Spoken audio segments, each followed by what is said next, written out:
আসসালামু আলাইকুম এভরিওয়ান, আমি ইমাদ খান ইকেসফট কোড ল্যাব থেকে।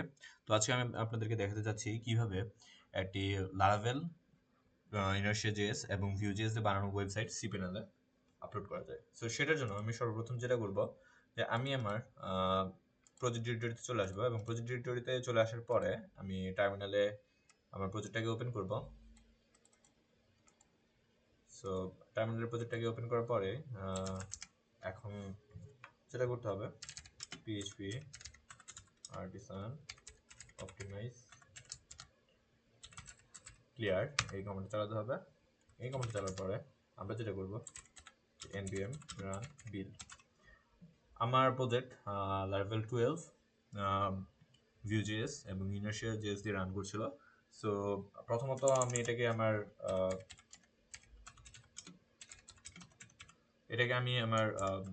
সরি আমি আমার রুট ডিরেক্টরি আমি আমার লোকাল মেশিনে রান করার জন্য কম্পোজার রান ডেভ দিলে যথেষ্ট ছিল। তখন সেটা হচ্ছে আমরা এখানে খুব ভালোভাবে রান করছিল। বাট আমি যখন সি প্যানেলে পুশ করব তখন আমার এখানে npm প্রজেক্টটিকে বিল্ড করে নিতে হবে এবং সেটার জন্য আমি npm run build দেব। npm run build দেওয়ার পরে প্রজেক্টটা বিল্ড হয়ে যাবে।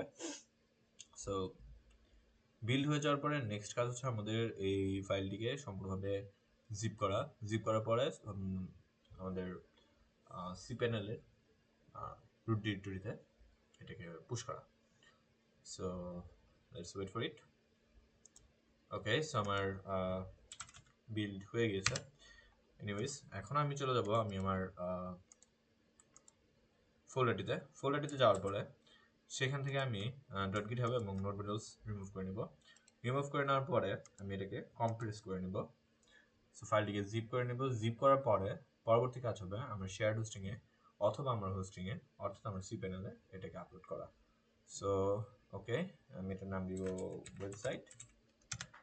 ডান। এখন আমি যেটা করবো আমি চলে আসবো আমার সি প্যানেলে। তো সি প্যানেলে চলে আসার পরে আমি যেটা করব যে আমার ফাইল ম্যানেজারে চলে যাব। সি প্যানেলে লগ ইন করলাম। লগ ইন করার পরে ফাইল ম্যানেজারে ক্লিক দিলাম, ফাইল ম্যানেজারে চলে যাচ্ছে। এবার আমি আমার প্রজেক্টের অ্যাকচুয়াল সাবডোমেনে চলে যাব। আমার ক্ষেত্রে এটা সাবডোমেন, আপনার ক্ষেত্রে এটা মেইন ডোমেন হতে পারে। যদি মেইন ডোমেন হয় তাহলে পাবলিক আন্ডারস্কোর এইচটিএমএল এ যেতে হবে, আর যদি সাবডোমেন হয় তাহলে সাবডোমেনের অ্যাকচুয়াল ডিরেক্টরিতে যেতে হবে। সাবডোমেনের ডিরেক্টরি কোথায় পাবো আমরা? এখান থেকে আমরা যখন ডোমেন্সে আসবো, এখানে ডোমেন্সে আসার পরে আর একটু যদি দেখাই। ওকে, ফাইলস আসার পরে ফাইল ম্যানেজার থেকে আমরা অ্যাক্সেস করতে পারবো। আর এছাড়া ডোমেন্সে যদি আমরা যাই, ডোমেন্সে গেলে আমরা সেখান থেকে আমাদের ওয়েবসাইটের ফাইল লোকেশন কোথায় সেটা জানতে পারবো। সো যদি যদি আমরা ডোমেন্সের ভিতরে আসি তাহলে আমরা আমাদের ওয়েবসাইটের ফাইল ম্যানেজার সম্পর্কে আরো কিছু ডিটেলস জানতে পারবো। ওকে, সো এখানে আমার প্রথম কাজ হবে যে এখানে আমি অলরেডি আপলোড করেছিলাম। সো আমি একদম ফ্রেশ ভাবে দেখাচ্ছি। সো আমি আমার ওয়েবসাইটের ফাইল ম্যানেজারে চলে আসলাম। ফাইল ম্যানেজারে চলে আসার পরে আমার প্রথম কাজ হচ্ছে সাইটটিকে আপলোড করা। সো সেটার জন্য আমি যেটা করবো যে আমি সর্বপ্রথম এটাকে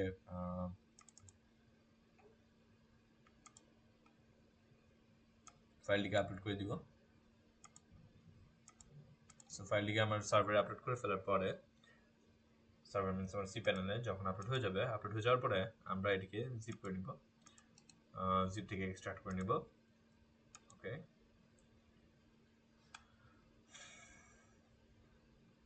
এক্সট্রাকশন ডান করার পরে আমরা এক্সট্রা জিপটিকে রিমুভ করে দিতে পারি যেন আমাদের অপ্রয়োজনীয় স্টোরেজ না নেয়। তারপরে আমরা যেটা করব আমরা আমাদের পাবলিক ডিরেক্টরিতে চলে যাব।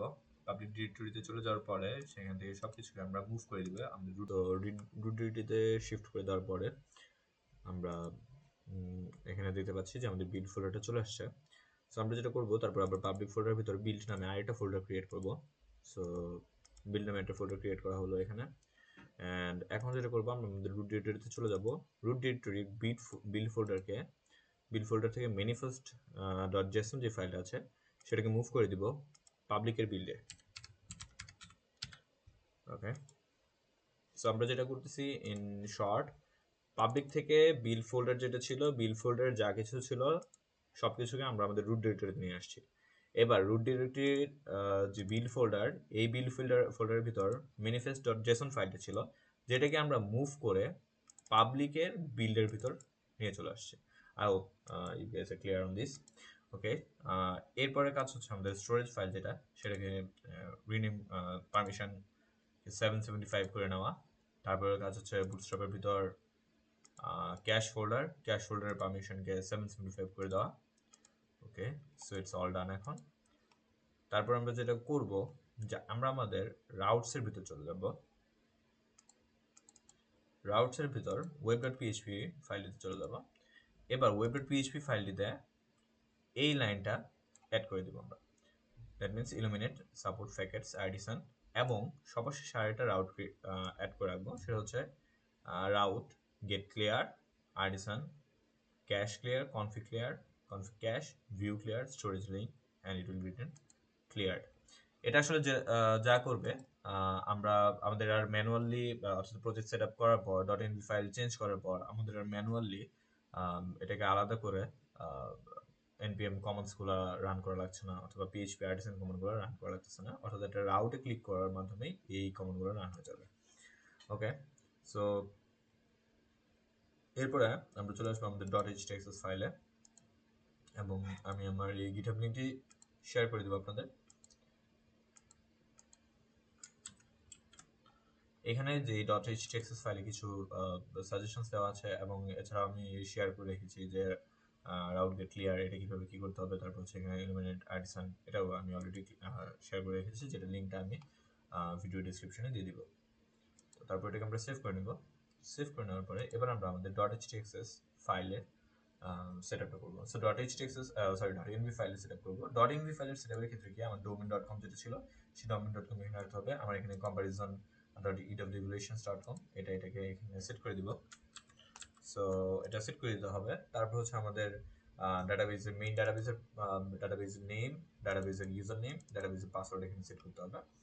তারপর হচ্ছে আমরা অ্যাপ ডিবাগ এখানে ফলস রেখে রাখবো, এবং আমাদের app.env এটাকে প্রোডাকশনে রেখে দেবো। সো রেখে দেওয়ার পরে আমরা আমাদের ফাইলটিকে সেভ করে দেবো। Okay, so almost everything is done now.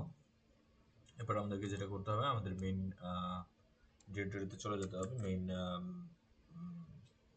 URL চলে যেতে হবে, এবং চলে যাওয়ার পরে আমরা এখানে ক্লিয়ার কমান্ড রান করব, ক্লিয়ার ইউআরএল হিট করব। ওকে, সো এখনও এটা আসতেছে না। সো এটার আরেকটা রিজন হচ্ছে আমাদেরকে index.php ফাইলে যেতে হবে, এবং index.php ফাইলে যাওয়ার পরে আমাদেরকে এখানে একটা কাস্টমাইজেশন করতে হবে। সেটা হচ্ছে আমাদেরকে ডিরেক্টরিটা এখানে চেঞ্জ করে দিতে হবে, কারণ আমরা এখন আসলে এক স্টেপ পিছনে চলে আসছি। আমরা পাবলিক ফোল্ডার থেকে রুট ফোল্ডারে সব কিছু নিয়ে এসেছি, দ্যাটস ওয়াই আমি এখানে ডিরেক্টরিটা চেঞ্জ করে দিলাম। ওকে, সো ডিরেক্টরি চেঞ্জ করার পরে এবার হচ্ছে আমি আবার ক্লিয়ার কমান্ডে ক্লিক দিব, that means clear URL A click দিব। সো আমি দেখতে পাচ্ছি যে ক্লিয়ার ডান। সো এরপরে আমাদেরকে যেটা করতে হবে, যে এবার যদি দেখি যে কোনো একটা ইউআরএল এ ক্লিক করে দেখি, সো ইয়েস আমি দেখতে পাচ্ছি যে আমার ওয়েবসাইট কাজ করছে। Okay, so this is the way আমি যেভাবে আসলে লারাভেল ভিউ ইনার্শিয়া প্রজেক্টকে সিপ্যানেলে হোস্ট করতে পারি। আচ্ছা, এছাড়া আরেকটা কাজ ছিল, সেটা হচ্ছে যে কিভাবে আমরা আমাদের ডাটাবেসটাকে আপলোড করতে পারি। সো ডাটাবেস আপলোড করার প্রসেস একদম ইজি। সেটার জন্য আমাকে আমার ডাটাবেসের আমার লোকাল মেশিনের ডাটাবেসে যেতে হবে, সেখান থেকে এক্সপোর্ট অপশনে যেতে হবে। এক্সপোর্ট অপশনে যাওয়ার পরে আমি আমার ফাইলটিকে এক্সপোর্ট করে নিব। ওকে, সো এক্সপোর্ট করে নিলাম।